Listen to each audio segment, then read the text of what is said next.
Hello बच्चों, आपका स्वागत है आपके फेवरेट यूट्यूब चैनल दृष्टि क्लासेस में। तो हमने पढ़ा था संख्याओं के बारे में। संख्याएं हमारी कौन कौन सी होती हैं, वो सारा सब कुछ हमने लास्ट क्लासेस में पढ़ लिया। आज की क्लासेस में हम पढ़ेंगे दशमलव संख्याएं। मैंने बोला था कि दशमलव एक पार्ट था पूर्णांक संख्याएं और दशमलव, तो उसमें से मैंने बोला था कि दशमलव संख्याओं को हम अलग से पढ़ेंगे। तो आज हमारा टॉपिक है दशमलव संख्याएं। ठीक है, दशमलव संख्याएं। देखो, दशमलव संख्याओं को हम दो पार्ट्स में डिवाइड करते हैं, एक शांत दशमलव और एक अशांत दशमलव। शांत दशमलव और अशांत दशमलव का क्या मतलब है, इसको मैं आपको एक एग्जांपल से समझाता हूँ। जैसे मान के चलो, मैं 4 का डिवाइड देता हूँ 21 में। 4 का डिवाइड मैंने किया 21 में, तो 4 5 जा 20, 4 5 जा 20, कितना बचा 1। अब क्या करेंगे, हम पॉइंट लगाएंगे, डेसिमल लाएंगे, फिर क्या हो जाएगा, यहाँ पे 0 बढ़ जाएगा। 4 2 जा 8, कितना आया नीचे, 10 में से 8 गया तो 2 आया नीचे। फिर क्या करेंगे, डेसिमल लगाए तो पॉइंट लगा देंगे, 5 20, रिमाइंडर कितना हो गया हमारा 0। इस तरीके से हमारा डिवाइड हमारा पूरा हो गया। अब मैं यहाँ पे देखता हूँ, अगर मेरा क्वेश्चन देखो तो 5.25, बस 25 पे एंड हो गया इसका, 25 पे इसका एंड हो गया का मतलब ये टर्मिनेट हो गया। टर्मिनेट का मतलब शांत हो गया। इससे आगे अब संख्या में आगे भाग देने की जरूरत इसमें नहीं है। तो इस तरीके का डेसिमल हमारा क्या कहलाता है, शांत दशमलव कहलाता है, जो कि आगे हमारा शांत है। जैसे कि देखो, जैसे किसी भी संख्या में मैंने किसी दूसरी संख्या से डिवाइड किया होगा, तब मेरा आया आंसर 0.49 के बाद कोई डिजिट तो है नहीं, मतलब इसका यहीं पे एंड हो गया। तो ये हमारा कैसा है, शांत, मतलब टर्मिनेट, ऐसा हमारा टर्मिनेट। ऐसे 0.75, तो ये भी हमारा कैसा है, टर्मिनेट। 0.576, तो ये भी हमारा कैसा है, टर्मिनेटिंग। ऐसे 5.25, ये भी हमारा कैसा है, टर्मिनेटिंग डेसिमल है। कहने का मतलब अगर किसी संख्या में हम एक दूसरी संख्या से डिवाइड करते हैं, तो वो डिवाइड हमारा पॉइंटों के बाद कुछ डिजिट्स तक चला जाए, उसके बाद वो खत्म हो जाए, ठीक है। इसका मतलब वो शांत हो जाएगा, टर्मिनेट हो जाएगा। उसके बाद हमें उसमें आगे डिवाइड देने की जरूरत नहीं पड़ेगी। तो इस प्रकार के डेसिमल हमारे क्या कहलाते हैं, शांत दशमलव कहलाते हैं या टर्मिनेटिंग डेसिमल कहलाते हैं। ठीक है, इसके बाद हम समझ लेते हैं अशांत, non terminating decimal. Non terminating decimal क्या होता है, नॉन टर्मिनेटिंग डेसिमल वो होता है जो कि नॉन का मतलब नहीं, टर्मिनेट का मतलब टर्मिनेट होता है यानी बंद होता है, अशांत होता है, यानी ऐसा डेसिमल जिसमें कि टर्मिनेशन हो ही नहीं रहा है, वो रुक ही नहीं रहा है, डिवाइड जाता ही आ रहा है। इस तरीके का जैसे एग्जांपल मैं आपको समझाऊं एक, जैसे मैं 3 का डिवाइड देता हूँ 20 में। 3 का डिवाइड किसमें देता हूँ, 20 में। तो मैंने दिया 3 6 जा 18, 3 6 जा 18, डिवाइड माइनस करेंगे तो कितना आया 2। अब क्या करेंगे, अब संख्या है नहीं तो लगा दिया हमने डिवाइड, डेसिमल पॉइंट लगाया, तो फिर क्या हुआ, 0 बढ़ा। फिर क्या हुआ, 4 3 6 जा 18, फिर 2 लगाया, पॉइंट लगाया, फिर 0 बढ़ा, फिर 18। तो इस तरीके से डिवाइड ऐसे चलता जाएगा। देखो 18, फिर 2 आया, फिर 0 बढ़ाया, फिर 6 लिखा, फिर 20, फिर इसी तरीके से ये आगे डिवाइड हमारा बढ़ता जाएगा। कहने का मतलब ये कहीं पे भी टर्मिनेट नहीं हुआ, ये 6 ऐसे करके हमारे ये आते जाएंगे। तो इस प्रकार के डेसिमल जिसमें कोई हम फिक्स वैल्यू नहीं होती है, जिसमें कि टर्मिनेशन नहीं होता, जिसमें कि नॉन टर्मिनेटिंग वैल्यू चलती चली जाती है, ठीक है। तो इस प्रकार के हम डेसिमल्स को कहते हैं नॉन टर्मिनेटिंग डेसिमल, या जिसे बोलते हैं हम अशांत दशमलव। ठीक है, देखो शांत दशमलव तो यहीं पे एंड हो गया, इसका तो हमने कोई डिवाइडेशन नहीं किया। पर क्या हुआ, अशांत दशमलव को हमने आगे डिवाइडेशन किया है। अशांत दशमलव का आगे डिवाइडेशन कितने पार्ट्स में किया है, 2 पार्ट्स में डिवाइड किया है। देखो टर्मिनेटिंग होता है, तो एक तो टर्मिनेटिंग होता है कोई भी संख्या बार बार रिपीट होकर के आ रही है, वही संख्या जैसे 6 6 6 6 6 6 6 6 6 इस तरीके से रिपीट होकर के आ रही, तो वो तो था टर्मिनेटिंग। ठीक है, और एक होती है जिसमें कि कोई भी रिपीटेशन नहीं होता है, संख्याएं हमेशा बार बार चेंज होकर के आती, जैसे 6 आ गई, कभी 5 आ गई, कभी 3 आ गई, कभी 8 आ गई, कभी 9 आ गई, कभी 6 आ गई। इस तरीके से संख्याएं हमारी रिपीटेशन में नहीं आती हैं, बार बार अलग अलग चेंज होकर के आती हैं। तो जैसे तो हमने नॉन टर्मिनेटिंग को कितने पार्ट्स में डिवाइड कर दिया, 2 पार्ट्स में डिवाइड कर दिया। एक तो रिपीटिंग जिसे हम रिकरिंग भी बोलते हैं, दूसरा है नॉन रिपीटिंग जिसे हम नॉन रिकरिंग भी बोलते हैं। ठीक है, तो अब इसके बाद हमने क्या किया, रिपीटिंग डेसिमल को 2 पार्ट्स में डिवाइड कर दिया। टू पार्ट्स में डिवाइड कर दिया। टू पार्ट्स में डिवाइड करने का मतलब टू पार्ट्स में रिपीटिंग जो डेसिमल होते हैं वो हमारे दो तरीके के होते हैं, एक तो प्योर रिपीटेशन और एक मिक्स रिपीटेशन। प्योर रिपीटेशन का मतलब क्या है? प्योर रिपीटेशन का मतलब है जैसे जी पॉइंट के बाद डेसिमल के बाद कोई संख्या होगी वो एक कोई फिक्स वैल्यू होगी, वही बार बार रिपीट होकर के आ रही होगी, जैसे 6 6 6 6 6 इसी तरीके से रिपीट आ रही है। जैसे कि यहाँ पे देखो 7 7 7 7 ये रिपीट होकर के आ रही है, जैसे यहाँ पे देखो 0.43 43 43 43 इसी तरीके से रिपीट होकर के आ रही है। अब देखो यहाँ पे गौर करने वाली बात है, गौर करने वाली बात यह है कि मैंने यहाँ पे जीरो, इसको मैं क्या लिख सकता हूँ 0.66 ये जा रही है तो 0.6 मैंने लिख दिया और इसके ऊपर मैंने लगा दिया क्या? बार। इसे क्या बोलते हैं? बार। इसे क्या बोलते हैं? बार। इसे क्या बोलते हैं? बार। इस बार का मतलब क्या होता है? इस बार का मतलब होता है रिपीटेशन। ये किसी संख्या के ऊपर जब लग जाता है उसका मतलब क्या है? रिपीटेशन, यानी ये संख्या हमारी बार बार रिपीट होकर के आ रही है। ठीक है, जैसे यहाँ पर लगा है 0.7 का बार, इसका मतलब 0 पॉइंट के बाद रिपीटेशन किसका हो रहा है? 7 का रिपीटेशन हो रहा है। 7 हमारी बार बार आ रही है, 7 7 7 7। इसी तरीके से जैसे थर्ड एग्जांपल मैंने ले रखा है 0.4343, इसी तरीके से 0.43 के ऊपर मैंने बार लगा दी। इसका मतलब क्या है? 0.43 जो है वो हमारी बार बार रिपीट होकर के हमारी संख्या आ रही है। ठीक है, तो ये तो था हमारा प्योर रिपीटेशन, जिसमें कि पॉइंट के बाद जो भी संख्या है वो हमारी बार बार रिपीट होकर के आ रही है। इसके बाद सेकंड नंबर पे है मिक्स्ड रिपीटेशन। मिक्स्ड रिपीटेशन में क्या होता है? मिक्स्ड रिपीटेशन में होता है पॉइंट के बाद कुछ 1 2 4 6 संख्याएं ऐसी होती हैं जो कि हमारी रिपीटेशन में यूज नहीं आती हैं। जैसे कि देखो एग्जांपल 0.53 के बाद 6 6 6 6 6। देखो आप इसमें ध्यान से देखोगे तो 53 वाला तो रिपीटेशन यहीं पे खत्म हो गया, 53 तो यहीं पे खत्म हो गया। इसके बाद जो डिवाइड चालू हुआ है 6 6 6, तो रिपीटेशन हमारा कहाँ से स्टार्ट हुआ है? 6 6 6 से स्टार्ट हुआ है। तो इस वजह से एक पार्ट तो इसका ऐसा रहता है जो नॉर्मल है, बिना रिपीटेशन वाला होता है, नॉन रिपीटेशन वाला होता है, उसके बाद हमारा रिपीटेशन स्टार्ट हो जाता है। ऐसे जैसे इसको मैंने शॉर्ट फॉर्म में लिखा तो 0.53 जो कि रिपीटेशन में काम नहीं आ रही और 6 जो कि हमारी रिपीट हो रही है, तो इस वजह से हम इसे बोलते हैं मिक्स्ड रिपीटिंग या मिक्स्ड रिपीटेशन। ठीक है, ऐसे एक और एग्जांपल 0.78333, तो 0.78 लगा और 3 का बाल लगा दिया। ठीक है, तो इस प्रकार से ये हमारी मिक्स रिपीटेशन समझ में आ गया होगा। मिक्स रिपीटेशन में कुछ नंबर ऐसे होते हैं जो कि रिपीटेशन में हमारे यूज नहीं आते हैं और उसके बाद कुछ संख्याओं का हमारा रिपीटेशन स्टार्ट हो जाता है। तो इस तरीके से रिपीटिंग या रिकरिंग, आपको नॉन टर्मिनेटिंग, डेसिमल, रिपीटिंग, ये आपको समझ में आ गए होंगे। ठीक है, इसके बाद हम आते हैं नॉन रिपीटिंग और नॉन रिकरिंग।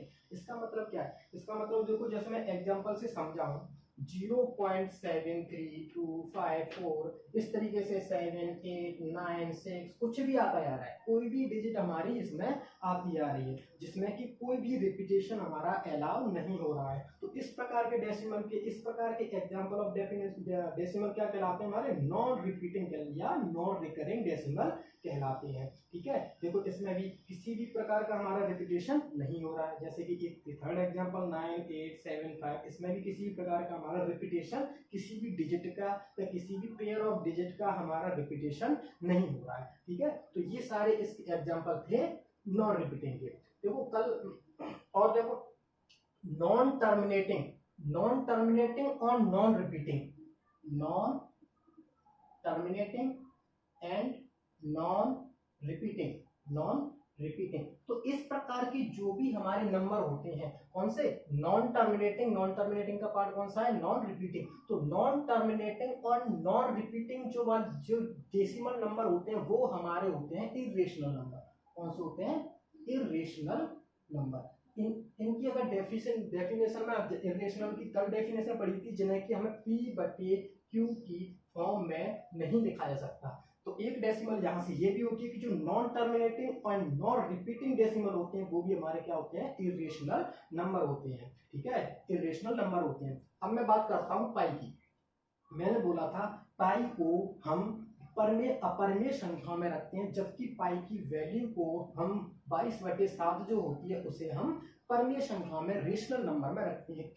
क्योंकि जो पाई की वैल्यू जो 22/7 है ये फिक्स वैल्यू नहीं होती है, ये एक अनुमानित वैल्यू होती है। पर लेकिन 22/7 हमारी कैसी है, P/Q के फॉर्म में है, P/Q के फॉर्म में। और P/Q के फॉर्म में जो वैल्यू होती है वो हमारी कैसी होती है, रेशनल नंबर होती है, परमेशन क्या होती है। इस वजह से हमने 22/7 को तो रेशनल नंबर में रख दिया, पर पाई की वैल्यू एक्चुअल में जो होती है वो होती है 3.14285। इस तरीके से ये आगे बढ़ती जाती है, इस तरीके से ये आगे बढ़ती जाती है। तो कहने का मतलब अगर मैं इसे ध्यान से देखूं तो देखो ये तो एक तो नॉन टर्मिनेटिंग है, आगे बढ़ता जा रहा है, और 1428 इसमें किसी भी चीज, किसी भी नंबर या डिजिट का, किसी भी डिजिट का इसमें रिपीटेशन मुझे नहीं दिख रहा है। तो ऐसी संख्याएं जिसमें नॉन टर्मिनेटिंग हो और नॉन रिपीटिंग हो तो वो हमारी क्या होती है, अपरिमेय संख्याएं होती हैं या इर्रेशनल नंबर होती है। ठीक है बच्चों, ठीक है दोस्तों, इतना आपको सारा समझ में आ गया होगा, मुझे आशा है कि ये सारा सब कुछ समझ में आया होगा। ठीक है, इसके बाद हम पढ़ते हैं, नंबर पे आता है pure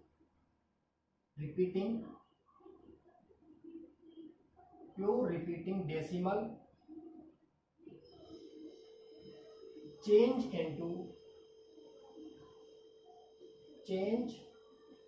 into fraction. Change into fraction, fraction का मतलब भिन्न।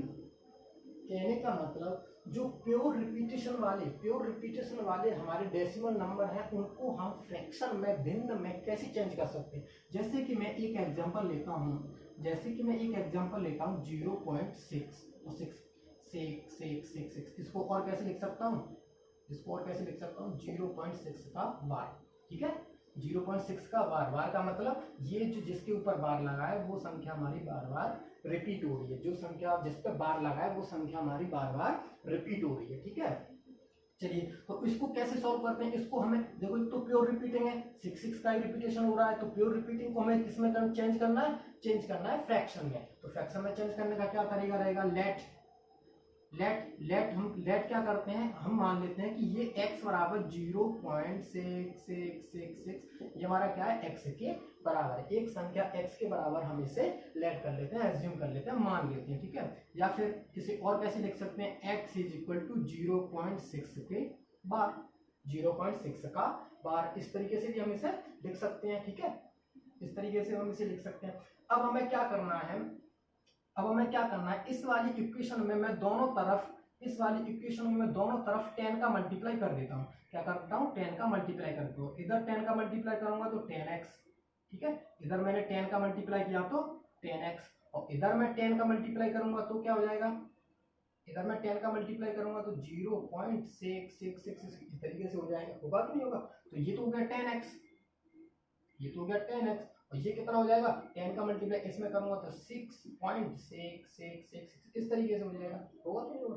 अगर मैं इसे ध्यान से देखूं, थोड़ा सा तोड़ के लिखूं तो देखो ये कैसे बन जाएगा, 6 + 0.666। क्या मैं इसको ऐसे नहीं लिख सकता, 6 को मैंने अलग लिख लिया और 0.66 को मैंने अलग लिख लिया। अगर मैं इस चीज को देखूं, 0.666 को अगर मैं इस चीज को देखूं तो ये क्या x के बराबर नहीं है, देखना x बराबर क्या, 0.666, तो यानी मैं इसको मैं किसके बराबर लिख सकता हूँ, x के बराबर लिख सकता हूँ। 10x = 6 + x, इस तरीके से x हमारी बराबर के इस साइड में है, जब मैं इस साइड में लेके आऊंगा तो 10x में से 1x माइनस हो जाएगी, बराबर कितना, इधर क्या बचेगा 6, तो 10x में से 1x गई तो 10x में से 1x गई तो कितनी बची, 9x = 6, या x = 6/9, या फिर इसे क्या लिख सकते हैं 2/3, यानी x = 2/3, यानी x की वैल्यू हमारी कितनी आई, 2/3। कहने का मतलब अगर मैं 0.666 लिखूं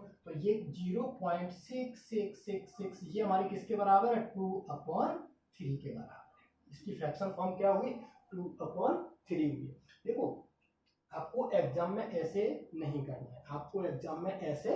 करना है, ये तो बस समझाने के लिए था, आप इसको नोट डाउन कर लेना। ठीक है, मैं आपको बताता हूँ शॉर्ट ट्रिक क्या होती है, शॉर्ट तरीके से करेंगे। ठीक है, सही, कुछ नहीं करना है, हमें कुछ भी नहीं करना है। देखो जैसे लिखा हुआ है 0.6 पे बार, इसी तरीके से तो लिखा हुआ है, तो जिस संख्याओं के ऊपर बार लगा हुआ है उसको हमें रख लेना है ऊपर। ठीक है, बटे का साइन लगाओ, बटे का यानी डिवाइड का चिन्ह लगाओ, और कितनी संख्याओं के ऊपर बार है, एक संख्या के ऊपर बार है तो जितनी संख्याओं के ऊपर बार है उतना हमें 9 नीचे लिख देना है, उतना हमें 9 नीचे लिख देना है। 6/9, 2 से 3 से काटो, 2 बट कितना आया 2/3 हो गया आंसर। समझ में आया? यानी 0.6 बार का आंसर हम सिंपल तरीके से निकाल सकते हैं। जिसके ऊपर बार लिखा है वो नीचे रखो, कितनी संख्याओं के ऊपर बार लगा हुआ है उतनी 9 नीचे रख दो, ठीक है, और काट पीट के आंसर 2/3। एक और एग्जांपल लेते हैं, अच्छा सा एग्जांपल, एक और अच्छा सा एग्जांपल लेते हैं। जैसे मैंने लिया 0.7, जैसे मैंने एग्जांपल लिया 0.7 का बार, इसको मुझे फ्रैक्शन में चेंज करना है। चेंज इनटू फ्रैक्शन, तो फ्रैक्शन में कैसे चेंज करेंगे? कुछ नहीं करना है, किसके ऊपर बार है कि जी पॉइंट के बाद कितनी संख्या है उसको रख लो ऊपर, रख लिया, नीचे कितनी संख्या के ऊपर बार है उतना हमें 9 नीचे रख देना। हो गया आंसर, हमारा आंसर हो गया। ठीक है, समझ में आया कि नहीं आया? जैसे एक और एग्जांपल लेता हूं मैं, और अच्छा सा, मान के चलो 0.47 है, इसके ऊपर लगा हुआ है हमारा बार, इसके ऊपर हमारा क्या लगा हुआ है? बार लगा हुआ है। तो सॉल्यूशन इसका क्या करेंगे? दो संख्याओं के ऊपर बार है, दोनों को लिख लो 47। कितनी संख्याओं के ऊपर है? दो संख्याओं के ऊपर बार, तो कितना आ जाएगा? 2 9 नीचे आ जाएंगे। हो गया आंसर, सिंपल सा। ठीक है, बस इस तरीके से हमें आंसर नॉर्मली पेपर में कर देना। ठीक है, जैसे एक और एग्जांपल लेते हैं 0.765, तीनों के ऊपर क्या लगा हुआ है? बार लगा हुआ है। इसको फ्रैक्शन फॉर्म में चेंज करना है, तो 765 को लिखो ऊपर, और कितनी संख्याओं के ऊपर बार है? 3 संख्याओं की, तो 3 9 नीचे लिखो। हो गया आंसर। ठीक है, इस तरीके से आपको शॉर्ट फॉर्म में इसको आंसर करना है। ठीक है, और अगर अच्छे से समझना है तो मैंने वो तरीका बता दिया, उस तरीके से आप इजीली क्वेश्चंस को कर सकते हो। ठीक है बच्चों, चलिए अब आते हैं, प्योर को हमने चेंज कर लिया फ्रैक्शन में, अब हम चेंज करते हैं मिक्स्ड रिपीटेशन को। Mixed repetition change into fraction. Mix repeating को कैसे चेंज करेंगे? मिक्स क्या होता है? जैसे मान के चलो एग्जांपल मैंने फर्स्ट ले रखा 0.57 के ऊपर क्या लगा हुआ है? बार। ठीक है, यानी इसको अगर मैं ध्यान से देखूं तो ये किस तरीके से होगा? इस तरीके से होगा, 5 7 7 7 7 7 7 का रिपीटेशन होगा। ठीक है, तो इसको भी हम आंसर करेंगे तो किस तरीके से करेंगे? देखो, जो संख्याएं पॉइंट के बाद दे रखी हैं उनको तो लिखो ऊपर 57 लिख लिया, 57 लिख लिया। फिर क्या करेंगे? जिसके ऊपर बार नहीं लगा रखा है, जिस संख्या के ऊपर हमारा बार नहीं है, उसको हम क्या कर देंगे? इसमें से कर देंगे माइनस। किसके ऊपर नहीं है बार? 5 के ऊपर, तो 5 को हमने इसमें से कर दिया माइनस। अपॉन में क्या आएगा? कितनी संख्याओं के ऊपर बार लगा है उतने तो 9, और जितनी संख्याओं के ऊपर बार नहीं लगा है उतने यहाँ पे हमें रखनी है 0। जैसे 7 के ऊपर यानी एक ही है, एक के ऊपर 9, एक के ऊपर बार लगा हुआ है तो 9, इसके ऊपर बार नहीं लगा है क्योंकि ये एक ही है तो हमने 0 रख दिया। बस हो गया खत्म। 57 में से ये जाएंगे तो कितना बचेगा? 52/90, और इसे काट देंगे तो ये कितनी बार कट जाएगा? 26/45। हो गया आंसर। ठीक है बच्चों, समझ में आया होगा। ठीक है, एक और एग्जांपल लेते हैं, जैसे इसका एक और एग्जांपल लेके समझते हैं। जैसे कि एग्जांपल लेता हूं मैं 0.427 का बार। इस तरीके से मैंने एग्जांपल लिया, और इसको मुझे चेंज करना है, किसमें? फ्रैक्शन में चेंज करना है। तो फ्रैक्शन में कैसे चेंज करेंगे? क्या करना है? पहले तीनों संख्याओं को लिखो 4 2 7, पहले तीनों संख्याओं को लिखो। संख्याओं में से माइनस किसको करना है? जिसके ऊपर बार नहीं लगा है, तो 42 को इसमें से माइनस कर दो। अपॉन में क्या आएगा? कितनी संख्याओं के ऊपर बार लगा है? एक के ऊपर, तो एक तो 9। ठीक है, वो कितने के ऊपर बार नहीं लगा है उतने यहाँ पे 0। बस हो गया आंसर। क्या करना है? 427 में से इसको माइनस करना है 42 को, तो 7 में से 2 है तो 5, 7 में से 2 है तो 5, और यहाँ पे कितना बचा? 12 में से 4 गए तो 8, कितना बचा? 3, कितना? 900, कितना आया? 900। तो इस तरीके से आप इसको भी आंसर कर सकते हो। कट जाएगा, अभी काट लो, कितना का? 18 5 90, और 5 7 35, और 5 7 35, यानी 77/180 हमारा इसका आंसर होगा। ठीक है बच्चों, समझ में आया? यानी कितनी संख्याओं के ऊपर बार है, जैसे बार इसके एक के ऊपर लगा है तो सबसे पहले सब संख्याओं को लो, तीनों संख्याओं को ले लिया। ठीक है, जिनके ऊपर बार नहीं है उनको इसमें से कर दो माइनस। जैसे इस 7 के ऊपर बार था तो इसको हमने साथ में नहीं लिया, इनके ऊपर बार नहीं था तो इनको ले लिया हमने, इसमें से माइनस कर दिया। अब यहाँ पे कितना आया? 7 के ऊपर बार है तो 9, जिसके ऊपर बार होता है उसकी जगह हम 9 लिखते हैं, और जिसके ऊपर बार नहीं होता उनकी जगह हम क्या लिखते हैं? 0 लिखते हैं। ठीक है, अपॉन कर दो, काट पीट के हमारा आंसर आ जाएगा। ठीक है बच्चों, तो इतना आपको समझ में आ गया होगा। चलो और देखते हैं थोड़े अच्छे अच्छे क्वेश्चन, और थोड़ा सा अच्छा क्वेश्चन देखते हैं। जैसे कि मान के चलो एक प्रॉब्लम ये ऐसा एग्जांपल लिया जा सकता है 2.6 बार। इसको कैसे सॉल्व करेंगे, कुछ नहीं करना। 2.6 को हम कैसे लिख सकते हैं, 2 + 0.6 बार लिख सकते हैं, लिख सकते हैं, हाँ बिल्कुल लिख सकते हैं। तो फिर 2 + 0.6 बार का मैंने अभी बताया था, कैसे बताया था, 6 को ऊपर रखो और के ऊपर बार है तो नीचे 9 लिख लो। 3 से 2 टाइम और 3 से 3 टाइम, कितना हो गया 2 + 2/3। तो 3 2 या 6 और 6 2 या 8/3 हो गया आंसर। ठीक है, इस तरीके से आप इस तरीके से आप इन क्वेश्चंस को सॉल्व कर सकते हो। ठीक है, कुछ होती है not possible condition, not possible condition, not possible condition वो क्या होती है, वो इस तरीके से होती है, जैसे मान के चलो इस तरीके से लिखा हुआ है 0.2 बार 34, तो बार यहाँ पे आ गया तो ये हमारी कंडीशन पॉसिबल हो ही नहीं सकती। इस तरीके से किसी भी संख्या में डिवाइड जा ही नहीं सकता, तो ये हमारी कैसी है, नॉट पॉसिबल। ऐसा संभव ही नहीं है कि इस तरीके से डिवाइड चला जाए। जैसे कि एक और एग्जांपल लूँ मैं 1 3 4, इस पर बीच में 3 आ गया इस तरीके से। ठीक है, तो इस प्रकार की पॉसिबल हमारी कंडीशन हो ही नहीं सकती है। ठीक है, ठीक है, ये भी याद रखना है कि इस तरीके से पहले किसी भी संख्या पर बार हमारा नहीं आ सकता। ठीक है, तो ये होगी हमारी नॉट पॉसिबल कंडीशन, इस प्रकार की कंडीशन हमारी पॉसिबल नहीं हो सकती है। ठीक है, इसके बाद आगे बढ़ते हैं, थोड़ा सा आगे बढ़ते हैं। मान के चलो पॉइंट से पहले किसी संख्या पे हमारा बार आया तो क्या कंडीशन होगी, जैसे कि मैं एक पॉइंट लगा के लिखता हूँ 1 का बार 0.253। इसका क्या मतलब है, इसका मतलब होता है कि ये जो प्रॉपर संख्या है ये खुद अपने आप में नेगेटिव है। क्या है, नेगेटिव, अपने आप में ये नेगेटिव संख्या है।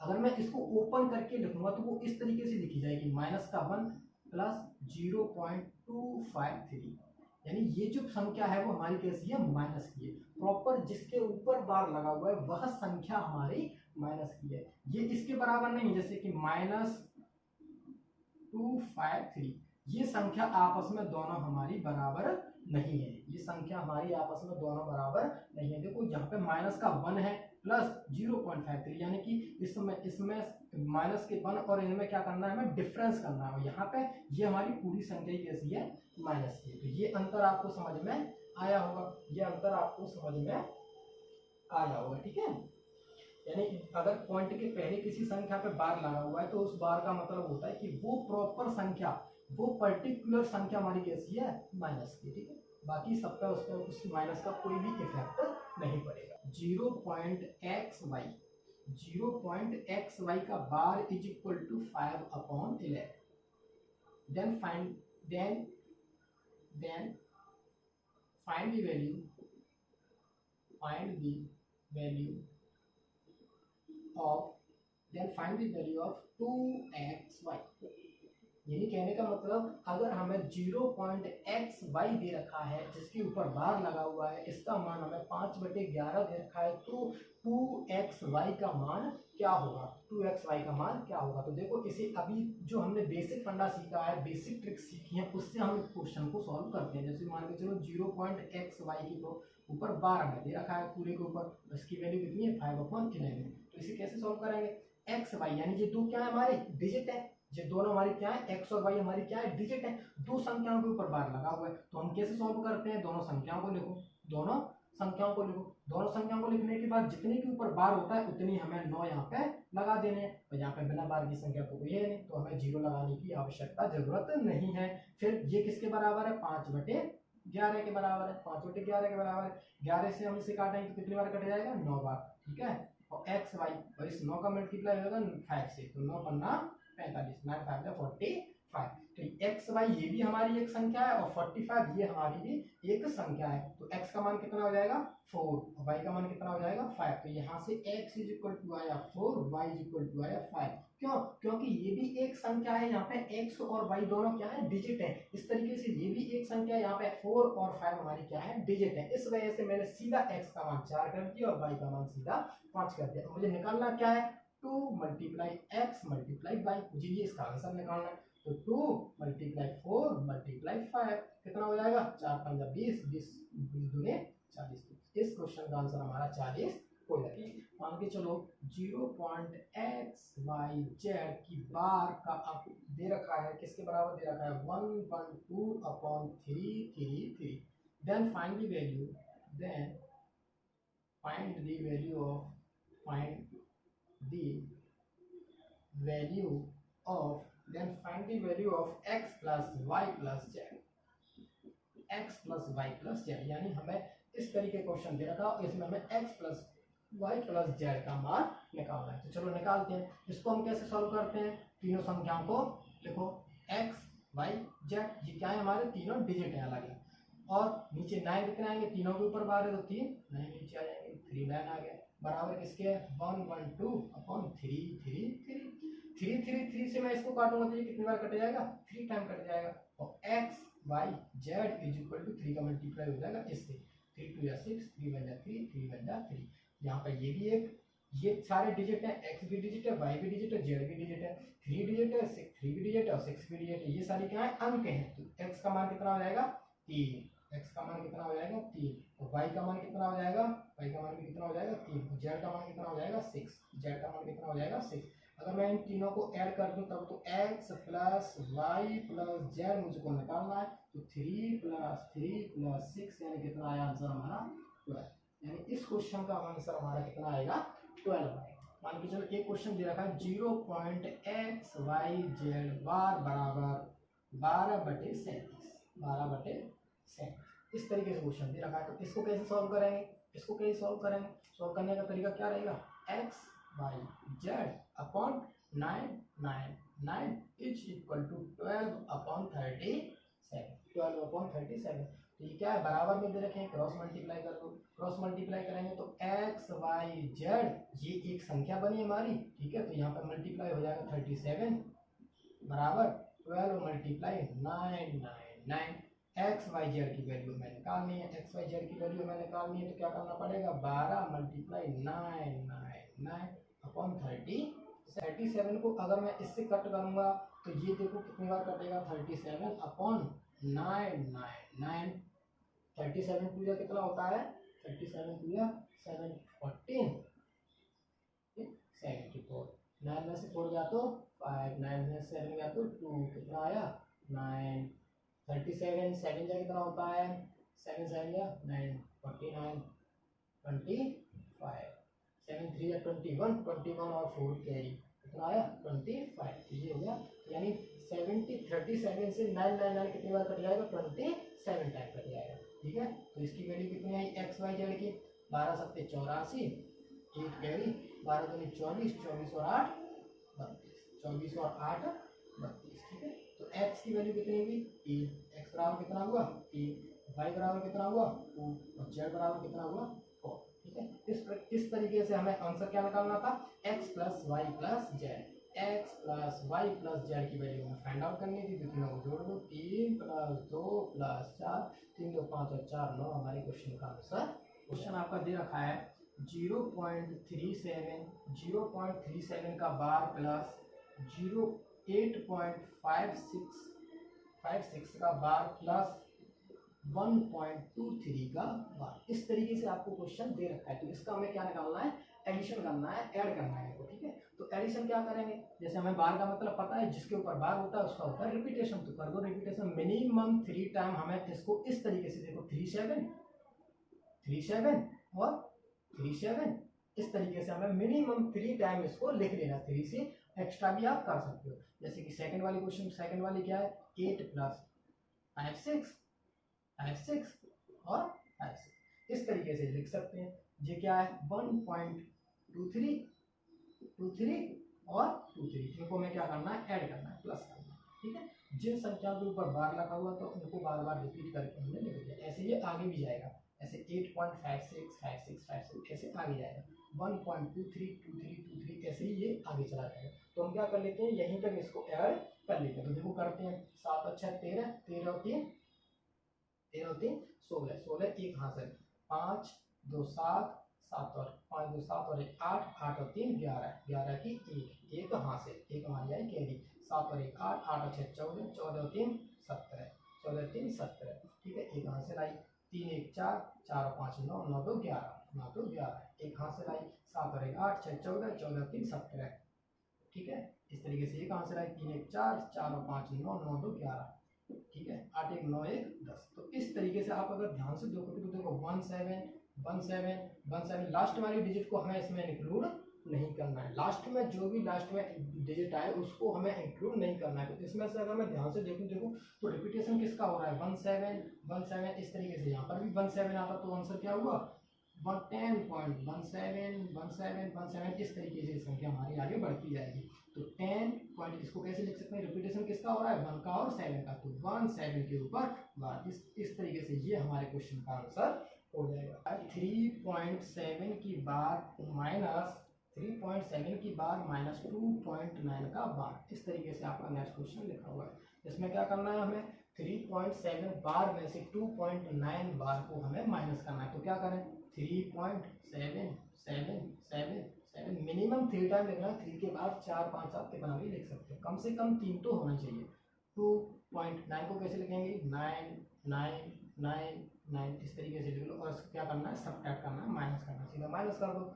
सब कितना हो जाएगा 1 कैरी लेनी पड़ेगी, तो 17 9 गए तो 8, 17 में से 9 गए तो 8, कितना बचेगा 7 16, 16 में से 9 गए तो 16 में से 9 गए तो 7, इस तरीके से यहाँ पर 16 में से 9 गए तो 7, 16 में से 9 गए तो 7, यहाँ पे क्या बचेगा 0, 2 में से 2 जाएंगे तो 0। तो देखो लास्ट वाली को हमें इंक्लूड नहीं करना है, तो क्या हुआ 0.7777, यानी इस तरीके से 777 की हमारी सीरीज बनती चली जा रही है। तो इसका मतलब क्या हुआ 0.7 पे बार, इस तरीके से हमारे आंसर का हमारे क्वेश्चन का आंसर कितना आया 0.7 का बार, ठीक है 0.7 का बार,